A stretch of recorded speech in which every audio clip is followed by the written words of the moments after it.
The company is being accused of tracking employees to monitor their productivity. And they believe that in Germany, Amazon operates almost as a rogue agent. Unsafe conditions within their fulfillment centers, ramping up surveillance on its workers. But is this tracking doing more harm than good? Last year, at a hearing at the EU headquarters in Brussels, Amazon workers told members of parliament how they were, quote, considered robots, tasked with achieving impossible productivity targets under near constant surveillance. You see, in warehouses across the globe, Amazon uses radio frequency handheld scanners that warehouse associates use to track customer packages, but also the employees themselves. Amazon tracks down to the second the amount of time individual workers spend in the bathroom or how quickly they remove an item from a shelf, and employees can be reprimanded for infractions such as talking to other Amazon associates or going to the wrong floor of the warehouse. But it isn't just Amazon who utilizes these kinds of employee tracking devices. A 2022 New York Times study found that in the United States, 8 out of 10 of the largest private employers track the productivity metrics of individual workers. Both blue-collar and white-collar employers now widely use algorithms to scrape worker personal data and use biometric scanning to follow worker activities, track eye movements, and measure performance productivity in real time through tapping into your computer's camera and mouse movements. So naturally, I found myself asking, what effect do these employee tracking programs have on workplace culture? And is it legally and morally sound to keep a closer eye on your employees? Well, let's take a look.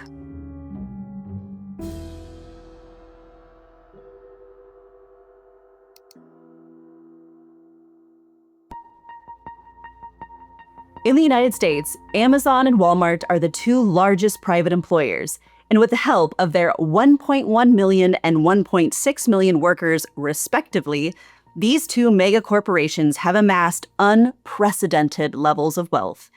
Combined, their revenues totaled roughly $1.185 trillion in 2023, greater than the GDP of all but the 16 largest economies on Earth, and about the same as oil-rich Saudi Arabia's GDP. And the key to their success has largely hinged on unparalleled convenience and speed, pioneering new methods of getting cheap goods to consumers around the globe. However, numerous reports have surfaced, including a damning report by Oxfam, which supports the notion that both corporations reap high profits from increasingly oppressive forms of control, finding ever new ways to exploit, discipline, and maximize the productivity of their workers.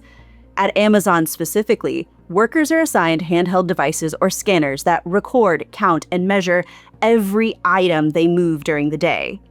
But also, the employees themselves. One alert is triggered if an item was scanned too quickly or less than 1.25 seconds after scanning a previous item, increasing the risk of error. Another is signaled for breaks of 10 minutes or more, while a third tracks breaks between 1 and 10 minutes. These systems also measure down to the second the amount of time a worker spends not actively sorting, packing, or performing work, what is called time off task, or TOT for short. And what they record, or don't record, can lead to automated write-ups that penalize workers for not meeting production goals. According to documents filed with the National Labor Relations Board as part of a dispute at the recently unionized Amazon warehouse in Staten Island called JFK 8, workers can receive a written warning for accumulating 30 minutes of time off task in one day at a time, in a rolling one-year period. If it happens on 3 separate days in that one-year period, they can be fired. Those same records, by the way, at JFK 8 reveal that Amazon actually asks its managers to identify a, quote, top offender at the end of each shift, and then inquire about their whereabouts for each timestamp registered in the system as unproductive, and discipline them when appropriate.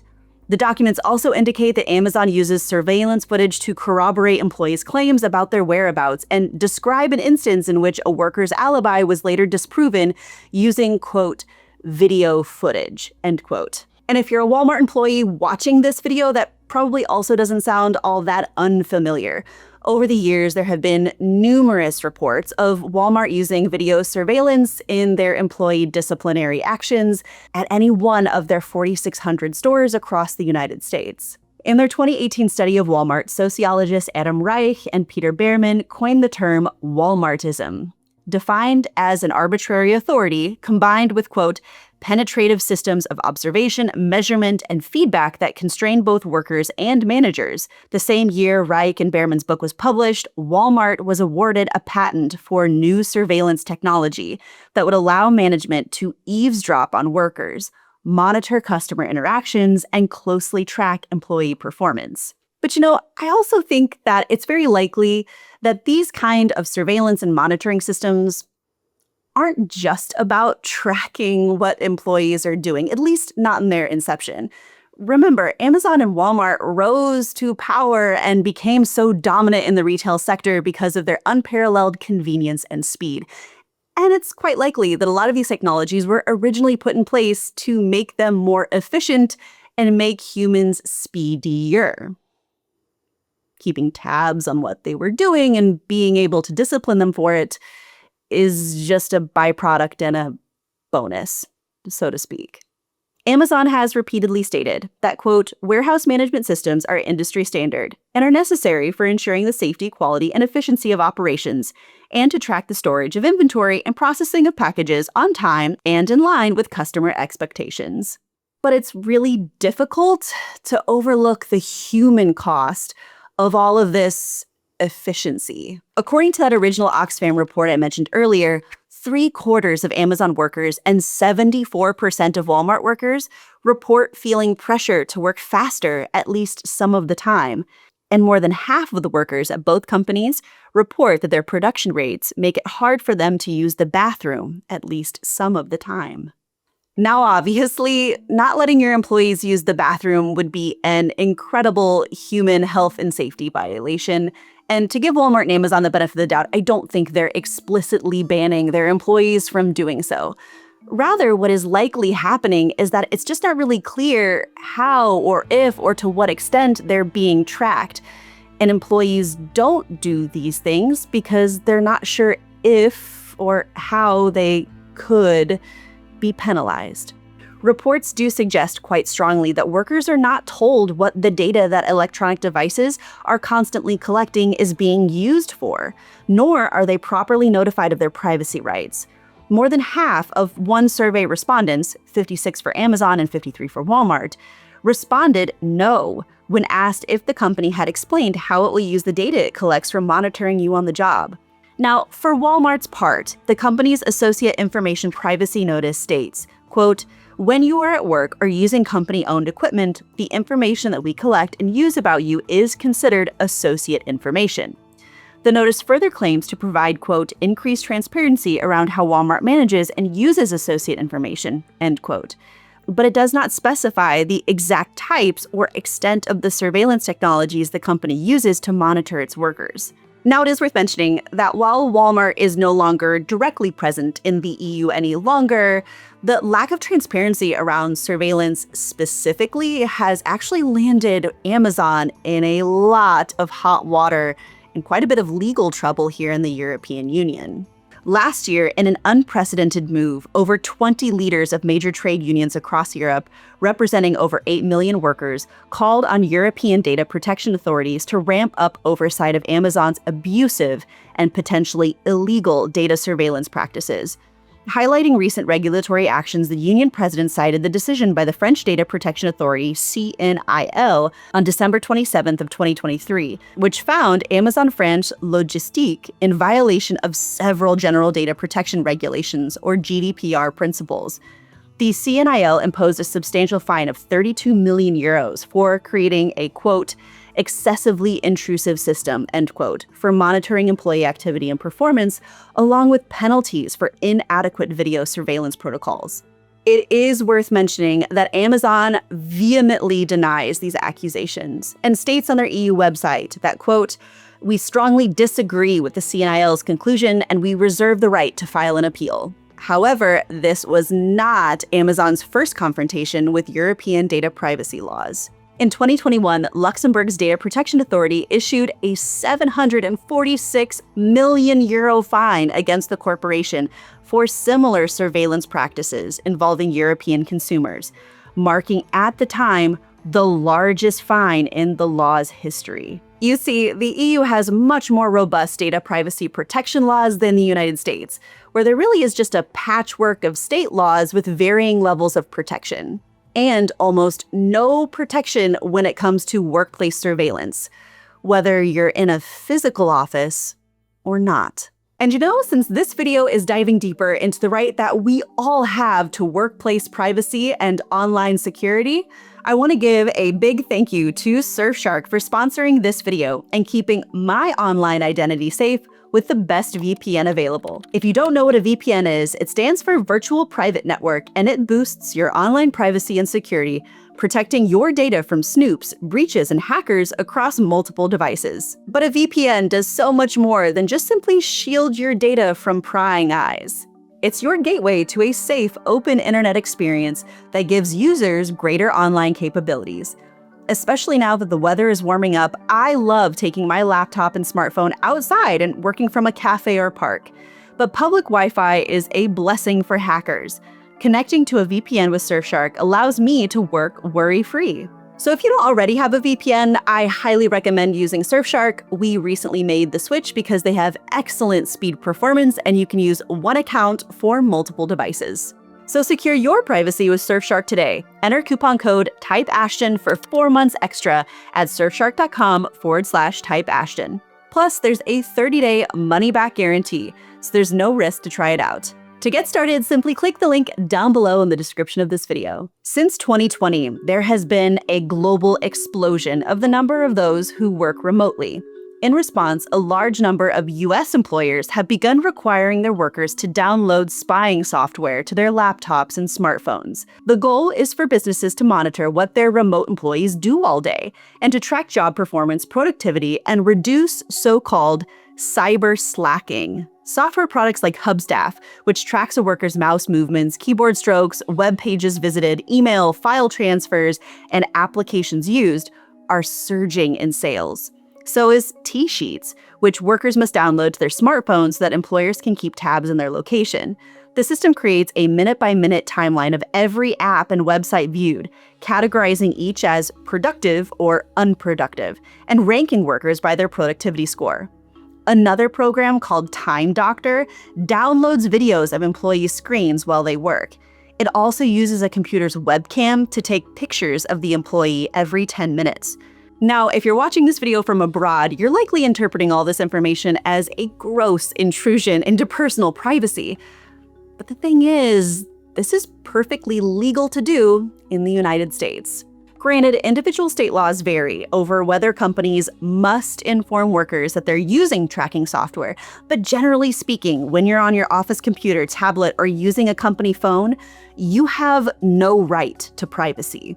Current laws are vastly outdated and largely based on the Electronic Communications Privacy Act of 1986, when the primary form of electronic communication was the non-cordless telephone. On the flip side of things, many EU member states have a number of protection laws for remote and at-home workers, including that GDPR I mentioned earlier. And so, at the risk of sounding incredibly German here, we care a lot in this country about our Datenschutz. The Datenschutzkonferenz, a cooperation body of the various German data protection agencies, makes it clear that if the employer allows or tolerates private use of their company resources, like allowing you to use your phone to call home, then such monitoring is not allowed because it would be considered wiretapping, which is a criminal act, by the way. They also indicate that permanent surveillance in the employment relationship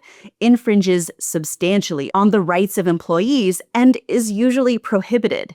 And thus, cameras are not allowed for the purpose of checking work performance, care, and efficiency of employees. Now, I don't want to give the impression that employee monitoring and surveillance never happens, because of course there are some notable exceptions. One of which, for example, is if there is concrete evidence and suspicion by the employer that their employee is doing some kind of criminal activity. In this case, they would be allowed to monitor that employee if there aren't any less intrusive options available. In addition, if you work at a place where surveillance of the general work area is necessary, like if you work at a bank or a police station, for example, then in these instances, surveillance would generally be allowed. However, targeted surveillance of employees will generally only be permissible if, 1, the surveillance, again, is necessary for legitimate interest of the company, which outweighs the interest, rights, and freedoms of the employees. 2, if the surveillance is authorized by a particular law, or 3, if the surveillance measures have been agreed upon between the employers and the employees in a collective agreement. For example, if it was negotiated with a workers' council. But this law is highly regulated because the German law respects the fact that there is a pretty clear power imbalance at play here between the employee and the employer. A worker shouldn't feel pressured or coerced into intrusive types of surveillance for fear of retribution or losing their job. And that really brings home for me why, whether you are an employee of Amazon and Walmart or not, we should care very deeply about the power and leverage we give powerful organizations over their employees. The remote and digital nature of the modern workplace has obviously created some uniquely challenging aspects for business owners to hold their employees accountable. But the right to privacy goes hand in hand with a relationship of trust. And whether you are an hourly employee on a warehouse assembly line or an executive with a remote working capability, you equally deserve the right to a dignified workplace. Full stop. Managers often think that knowing more about what workers are doing is useful for making decisions or eliminating waste or compelling workers to comply with a firm's goal. But numerous studies have shown the more you micromanage and use surveillance tactics on employees, the less productive they become. And even when monitoring starts out as being something that is really good for efficiency or beneficial, it can easily creep into other situations that make workers incredibly uncomfortable. After all, like we saw with Amazon, the technology that was likely originally put in place to just simply keep the business working more efficiently and to track packages for customer experience also have unintended consequences that can really undermine the workplace culture and the productivity and health of the employees that work there. And while I think the EU has done an okay job of holding mega corporations like Amazon accountable for overstepping the regulations on this, after all, EU Parliament banned Amazon's 14 registered lobbyists from accessing its premises last year, citing the company's repeated refusal to engage with parliamentary inquiries and concerns over its labor practices. But I think they, and quite frankly other governments around the world, bear the burden of doing more. I mean, after all, you have this hugely influential mega American corporation that is now inserting itself into other markets abroad, regularly paying workers just slightly over minimum, while also implementing workplace policies that make employees feel like they're being robots, yet all the while getting state support for its infrastructure and winning massively lucrative public sector contracts. This particular aspect of workplace culture isn't really just limited to the United States anymore, but is now slowly creeping into other workplaces around the globe. And so I would love to hear your thoughts down below in the comment section. Have you noticed this creeping into your workplace? And what do you think about the cost-benefit analysis of monitoring employees in the name of efficiency and productivity? Let me know your thoughts down below in the comment section. And as always, if you enjoyed what you saw today, be sure to hit that thumbs up button. And for more content from Type Ashton, hit that subscribe button. So I'll see you next Sunday. Cheers!